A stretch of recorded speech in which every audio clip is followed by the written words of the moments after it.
नमस्कार, मैं संजना भारद्वाज आज बनाने जा रही हूँ ओपन सैंडविच। ओपन सैंडविच को हम नाश्ते में, बच्चों के लंच में या शाम को चाय के साथ कभी भी बना सकते हैं और ये बनाने में बहुत ही इजी होता है और खाने में बहुत ही स्वादिष्ट।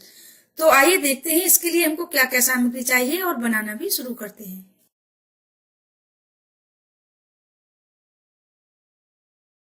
ये मैंने व्हाइट ब्रेड ली है, आप चाहें तो ब्राउन ब्रेड भी ले सकते हैं। और मैंने लिया है अमूल बटर, आप चाहें तो इसकी जगह देसी घी का भी इस्तेमाल कर सकते हैं, लेकिन मैंने यहाँ बटर लिया हुआ है। ये हमने लिया है थोड़ा सा ऑरिगेनो और नमक आप अपने टेस्ट के अकॉर्डिंग ले सकते हैं। ब्लैक पेपर और चिली फ्लेक्स, ये आप अपने टेस्ट के अकॉर्डिंग ले सकते हैं सभी चीजों को। 1 boiled potato chop, 1 onion chop, 1 tomato chop, 2 small capsicum chop, mint leaves, ये कोरिएंडर लीव्स हैं। मिंट लीव्स ऑप्शनल हैं क्योंकि मैंने मिंट का पौधा लगाया हुआ है, तो इसलिए आप इसको अवॉइड भी कर सकते हैं, लेकिन ये मुझे पसंद है, मैं इसमें डालती हूँ। ये चीज स्लाइस है, जितनी हमने ब्रेड ली है उसी के अकॉर्डिंग हमने चीज स्लाइस ली है। तो आइए बनाना शुरू करते हैं। सबसे पहले हम गैस पर नॉन स्टिक तवा रख देते हैं, गैस को ऑन कर देते हैं और तवे को बटर से ग्रीस कर देते हैं। तो हमने तवे को ग्रीस कर दिया है, अब इसके ऊपर ब्रेड स्लाइस रख देते हैं। तो मैं इसके ऊपर 3 ब्रेड स्लाइस रख रही हूँ, मेरा तवा बड़ा है तो इसलिए मैं इसके ऊपर 3 ब्रेड स्लाइस रख रही हूँ। अगर आपका तवा छोटा है तो 2 ही रखना। तो बटर पिघल चुका है, हमने ब्रेड स्लाइस डाल दी है, कैप्सिकम लगा देते हैं। तो गैस को अब हम ऑफ कर देंगे क्योंकि अभी हमको वेजिटेबल लगानी है, वरना हमारे नीचे से ब्रेड जल जाएंगी।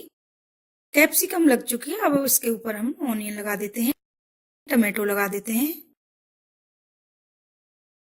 बॉइल्ड पोटैटो लगा देते हैं।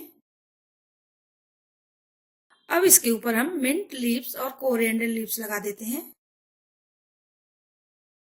तो अब इसके ऊपर हम नमक डाल देते हैं, नमक चीज में भी होता है तो उसके अकॉर्डिंग डालेंगे हम नमक को। ब्लैक पेपर पाउडर डाल देते हैं, चिली फ्लेक्स डाल देते हैं, ऑरिगेनो डाल देते हैं। तो अब गैस को ऑन कर देते हैं और गैस का फ्लेम हम कम ही रखेंगे। अब तीनों सैंडविच के ऊपर हम चीज स्लाइस लगा देते हैं। तो हमने इसके ऊपर चीज स्लाइस लगा दी है। अब कैप्सिकम स्लाइस से इसको डेकोरेट कर देते हैं ऊपर से। तो 2 मिनट के लिए इसको हम ढककर पकने देंगे। हमको इसको लो फ्लेम पर ढककर पकाना है, पर इसको हम हाई फ्लेम पर पकाएंगे तो ब्रेड नीचे से जल जाएगी और सब्जियां हमारी पकेंगी नहीं, इसलिए हमको ये लो फ्लेम पर ही पकाना है और 2 मिनट के लिए इसको ढककर रखेंगे, जिससे कि हमारा चीज मेल्ट हो जाए और सब्जियां अच्छे से पक जाएं। 2 मिनट हो चुके हैं, प्लेट को हटाते हैं। प्लेट को हम केयरफुली हटाएंगे क्योंकि ये प्लेट काफी गर्म हो चुकी है। देख सकते हैं आप, चीजें कितनी अच्छी तरह से मेल्ट हो चुका है और सब्जियां भी पक गई हैं और ये ब्रेड नीचे से अच्छी तरह से सिक गया है, बिल्कुल क्रिस्पी हो गया है। तो हमारे सैंडविच बन चुके हैं, अब इनको निकाल लेते हैं। इसी तरह से हम बाकी सैंडविच भी सेक लेंगे और वो भी हम टमाटो के साथ गार्निश करेंगे। अब इन्हें सर्व कर देते हैं। इस तरह से देख सकते हैं कि हमारे सैंडविच कितने अच्छे बनकर तैयार हुए हैं, चीज भी अच्छे से मेल्ट हो चुका है और ये सब्जियां हैं जो वो भी पक गई हैं और नीचे से भी ये अच्छी तरीके से सिक गए हैं।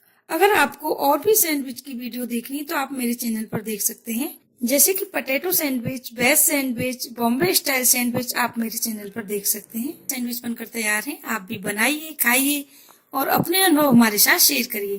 अगर आपको ये मेरा वीडियो पसंद आया है तो मेरे चैनल को सब्सक्राइब कीजिए, लाइक कीजिए, शेयर कीजिए, कमेंट्स कीजिए और बेल आइकन को टिक कीजिए, जिससे कि मेरी आने वाली वीडियो आप तक पहुंच सके। धन्यवाद।